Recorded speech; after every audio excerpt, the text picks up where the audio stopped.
Merci, Monsieur le Président. Ma question s'adresse au ministre de l'Éducation nationale, de la jeunesse et des sports. En cette mi-juin, des centaines de milliers d'adolescents s'apprêtent à passer leur bac, quand d'autres profitent de la joie de se retrouver en terrasse. Des moments de vie auxquels Mila n'a plus accès. Car depuis 18 mois, Mila est harcelée et menacée de mort pour avoir crûment critiqué une religion. On peut ou non partager son opinion, mais elle n'a fait qu'exercer un droit, le droit à la liberté d'expression, qui lui vaut aujourd'hui de vivre recluse et sous protection policière.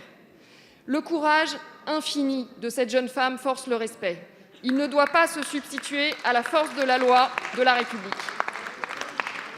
Le combat de Mila doit être celui de tous les républicains, de la nation tout entière, une nation qui doit démontrer qu'elle aussi ne plie pas et qu'elle protège ses enfants. Grâce au nouvel arsenal juridique, la justice a pu se saisir de l'affaire. Après des premières procédures l'an passé, 13 personnes comparaissent actuellement pour harcèlement en ligne. C'est une première étape qui aura permis de rappeler que le délit de blasphème n'existe plus dans notre pays, mais qui doit en appeler d'autres en responsabilisant encore davantage les plateformes dont la passivité permet à la haine en ligne de prospérer. C'est aussi un enjeu d'éducation. Monsieur le ministre, comment garantir à Mila son droit à l'éducation ? Et comment, dans la lignée de nos travaux, et notamment ceux de mon collègue Erwan Balanant, renforcer la lutte contre le cyberharcèlement ? Enfin, comment entendez-vous renforcer l'enseignement des principes fondamentaux de la République, et notamment la laïcité, et enseigner que critiquer les religions ne signifie pas s'en prendre aux croyants, qu'au pays de Voltaire, on a parfaitement le droit d'être choqué et en désaccord, mais pas de demander aux gens de se taire. Je vous remercie. Bravo. La parole est à Monsieur Jean-Michel Blanquer, ministre de l'Éducation nationale, de la jeunesse et des sports. Monsieur le Président, Mesdames et Messieurs les députés, Madame la députée Maud Gatel, votre question est de la plus haute importance et elle se subdivise en plusieurs questions. Mais votre question est au cœur de l'enjeu républicain et de l'enjeu démocratique. Mila est un scandale au cœur de notre société. Et elle est un scandale au cœur de notre société parce que, tout simplement, elle est seule et elle est harcelée, au travers des réseaux sociaux en particulier, par les intolérants, par ceux qui, au fond, représentent les forces de la mort. Les forces de la mort, c'est ceux qui veulent faire taire la liberté d'expression, c'est ceux qui veulent faire taire la démocratie, c'est ceux qui veulent faire taire la République.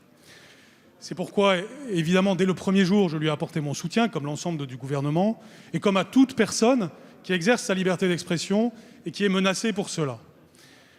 Malgré cela, évidemment, les forces de mort réussissent des choses, au travers des réseaux sociaux en particulier. Et donc, il faut lutter contre cela, dans son cas, mais aussi dans tout cas qui peut se comparer à ce cas.